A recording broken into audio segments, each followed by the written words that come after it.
Welcome, friends, to the Play Guitar Podcast. I'm Lee, and I'm here to help you become the guitar player that you always wanted to be. Well, we're going to be talking about something that I think you've all experienced before. It's super common. I see it all the time.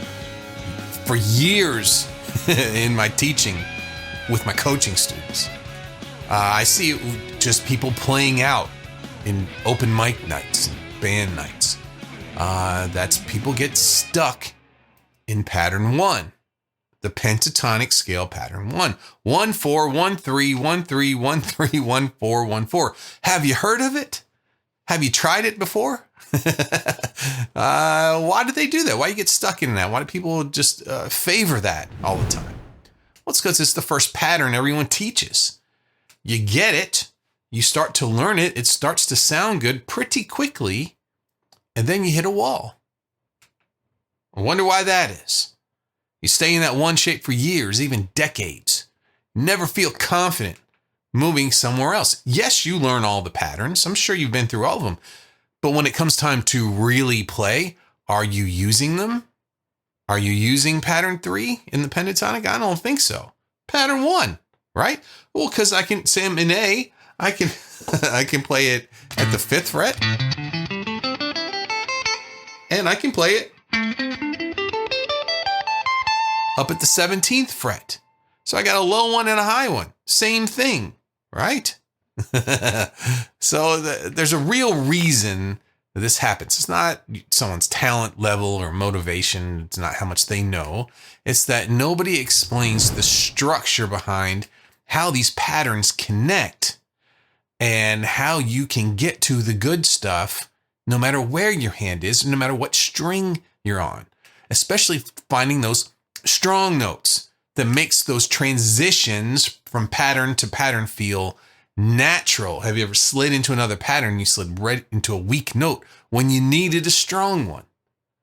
Once you get this, once you get that structure of the fretboard, you stop feeling lost and you start feeling some freedom on the neck. We all want that, right? And freedom on the neck, you experience a little bit and you want more, you want more, and you want more. So today, we're digging into the reason why players get stuck and how you can fix it. And then in the lesson video, I've got some examples, and I'll talk about them at the end here today too. Some things that you can use in your practicing. So what are we going to do? How are we going to get out of this safe feeling box 1? Pentatonic pattern 1 is easy to visualize, and it sounds good right away. I'm guilty of this. I teach it a lot, especially when I'm talking to you or talking to someone online where I'm not specifically sure, I'm not really sure that they know or are comfortable with a lot of different patterns. I know most people know this one, so I demonstrate a lot of what we learn around this 1 4 1 3 1 3 1 3 1 4 1 4 pattern 1. Right. I can get success with it. And I know that people are in the habit of playing that. Right. So landing on these certain notes, your hand starts to become automatic. You play this and you feel, oh, every time I'm on this G string at the 7th fret and I bend, it sounds good. I don't know why. I'm assuming it goes to some sort of a chord note. That's what I keep hearing on the internet. People saying, well, if you don't know what you're playing, it's one or the other. It's either a strong or a weak note. Which one is it here? And you're not maybe sure what that means. What it means is, does that note match the chord that's playing at the time? Not the key, not some of the chords in there. Whatever's happening at that moment is the note that you're playing, one in the chord or not, right? But your hand shape, it becomes automatic. You start to improvise by how you feel about this, right? Oh, I know when I play the 8th fret on the B string, I bend up, that usually works in most cases. So I'm going to keep doing that. And I know what it feels like, so I improvise by muscle memory. There's a lot of people that are doing that. They improvise about how it feels playing pattern 1, not the intent that you need to make a really nice melody. Then they listen back to a recording, or they start to play the same things over and over again, and you get frustrated, right? Well, the brain prefers this. We're fighting against ourselves. The brain wants to play something that's certain. It wants to do something that's comfortable and knows it's going to work. It's going to make you feel good. You don't want to be, walking that line of exploring things. The new positions are the positions you may not be used to playing. They're risky, right? And the brain doesn't want that. We don't want risky. We want to stay safe here. When you're out in these patterns, say pattern 3, mistakes, when they happen, they feel horrible. They feel bigger. You're not in, you're in enemy territory. And when you leave that pattern that you're familiar with, it's like you're lost a little bit. It's easy to get lost there too. If you're at pattern 1, it's very difficult to get lost. You're comfortable there. You fall back on what's familiar. So we have hidden structures that no one's ever really paying attention to, and that is the strings themselves. As we move from pattern to pattern, we have, like I said, a 50-50 chance. You're either sliding into a strong note or a weak note. But how you slide is just as important as where you slide to, too. Are you sliding with your first finger, the back note? I mean, think about it, right? We've got all of these pentatonic patterns that we play. They're 2 notes at a time. You got a back note and a forward note, a lower note and a higher note on each string. I can slide from the back note, or I could slide from the forward note. So this is the A sliding to C, and this is the A playing, and then the C, and then the C sliding. They each have a little bit of a different sound. And if you mix them up, everything's going to sound a little bit more interesting, a little varied. And that happens on every single string. Think about it. Well, you've got that one lick that you go with the G string, it goes up to pattern 2. And then you take that same avenue back to pattern 1. And there you are, everything's working, right? Well, the thing is, that sounds great once. It sounds great twice. It sounds great 3 times. The 4th time, not so great. Oh, it starts to be predictable. Did you ever feel like your playing was predictable? You think everybody in the room knows what you're about to do. It's interesting, right? But if you think about it,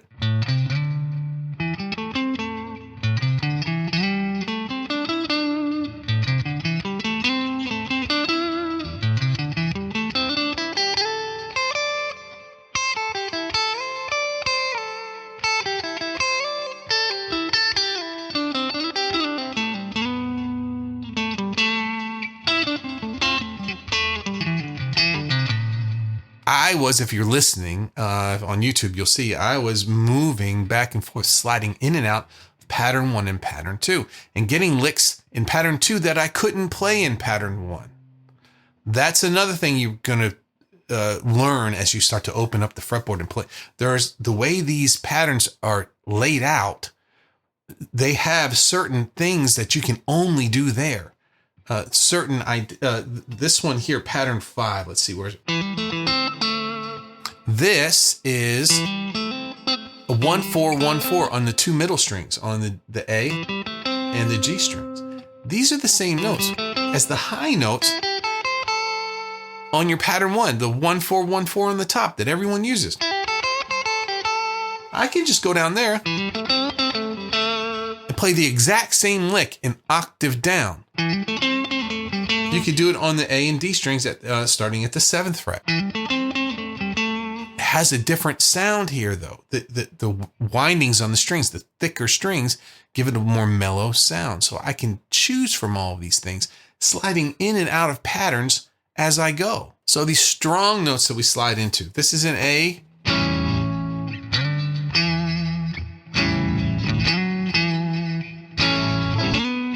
So if I slide with my forward fingers from pattern 1 on, let's say,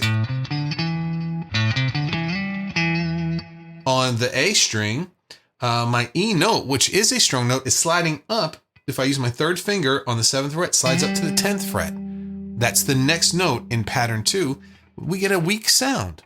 So third finger and this one slide to a weak note. So you want to come back to get a strong note. But if I slid with the first finger,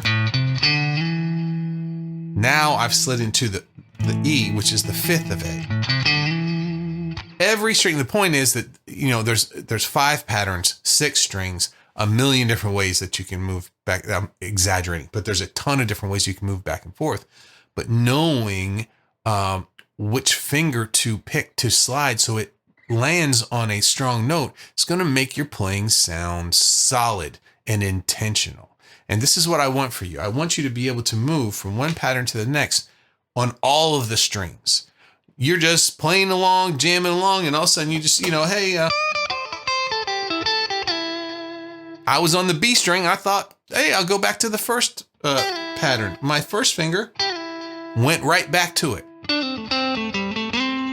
On the D string, I thought I need to go back up to the second finger.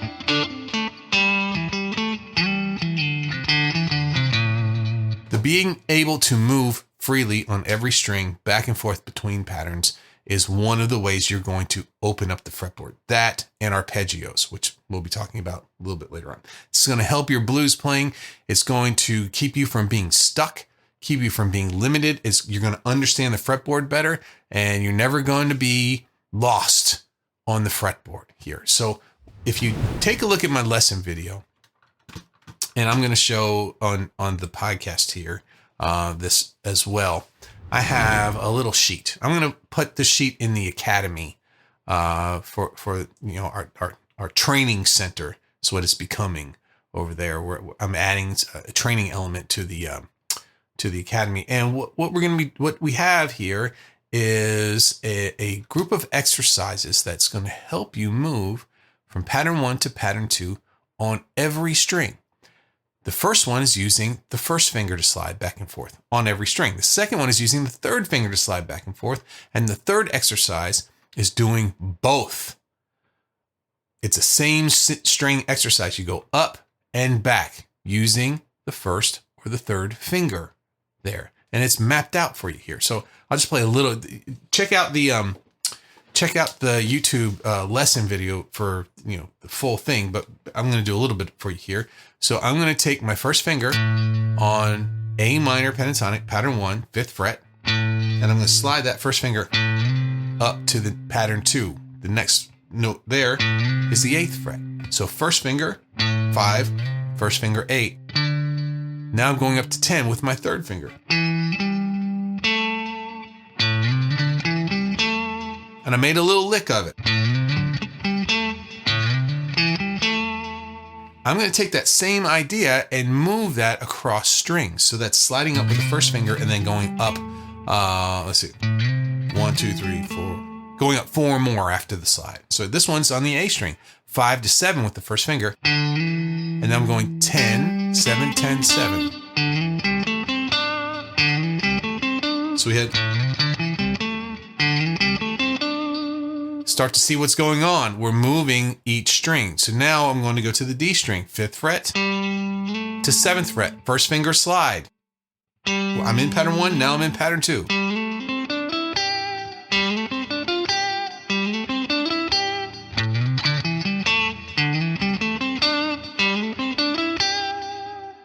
See how we're doing this going back and forth. So that's the first one. The second one is the third finger slide. So on the third finger slide, I'm going to play my first finger on the root note. Now on the 8th fret, instead of using my pinky, I'm going to use my third finger because I know it's going to slide. And it's going to sound much more strong than the pinky doing the sliding.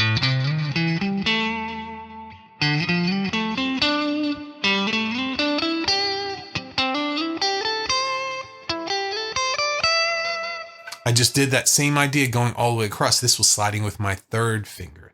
Then on the last part of it, we're going to do everything on one string.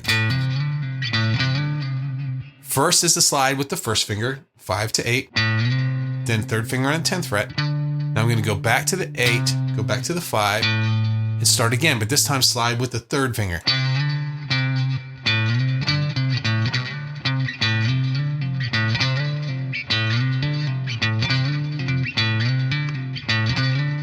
So we're getting a little melody on one string, and we're using both fingers to slide. I'll do the same thing on the next.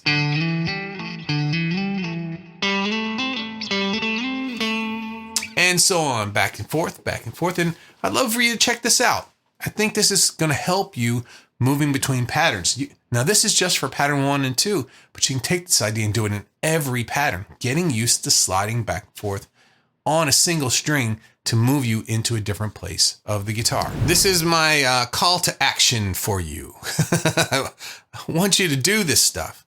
I don't want you to be stuck in pattern 1. And, a lot of people think, well, it'll happen one day. I'll just start to get it and it'll just happen. It's not going to happen unless you practice it. And that's a good thing to think about for everything you do. I want to do that. Maybe someday it'll happen. Maybe I'll get that good. No, it's not going to happen unless you practice it. If you want something to happen, start practicing it, and it will happen before you realize it. If you've been stuck in pattern 1 for a long time, this is it. This is your invitation to finally move past it. And you can do this. I know you can do it. I've seen a lot of people do this. People who thought they'd never be able to move back and forth between patterns, much less play one. I've seen this happen, and I know you can do this too. And when you learn these little anchor notes, how to take your first finger and your third finger and moving to strong notes, knowing which ones are the weak, the whole fretboard becomes easy to navigate. If you want the scale patterns, connections, you want all the other things, the practice sheets that make this feel natural, I have a small course. It's a $20 course. It's the Blues Elevation Toolkit. This is something that I released a few months ago. It was a big deal. A lot of people, I use it in my teaching all the time. All my students use it. It's got all the resources you need for blues playing. It's the toolkit. All the tools are there. It's the perfect next step if you're ready to break out of Pentatonics Box 1. It's going to show you everything you need. And you can go ahead and grab that. The link is in the description. That also helps me out keep these things going as well too. And for those who have been listening every week, I just want to say thank you. We've got some fun stuff coming up. I'm going to do a few unstructured podcasts. People always love those. We talk about life and what's going on. I'm doing a lot of playing and gigging right now. So I've been getting all my guitars together, and I've been working with Neural Amp Modeler to get my stage sound into the computer without having to drag all of my stuff in. All these little things that I'm going to be doing pretty soon. I'm going to sit down with y'all and just open up for a little while. Okay. But if this episode helped you, subscribe, follow the show. Don't miss them because there's fun stuff going on. This is a whole new year. And if you know a guitar player who can use this, please share it with them. If you're looking for more structure, support in your playing, grab my free course, Blues Solo Breakthrough. And this is going to help you start building confidence across the neck and start getting to the place that we're talking about today. Or if you're ready for the full experience, you can always join the Academy and sit with me live every Wednesday at 5:30 with all the other guys and girls, and we'll get together and learn this stuff and get it behind us. Okay? So thanks, everybody. I'll see you next time. Bye-bye.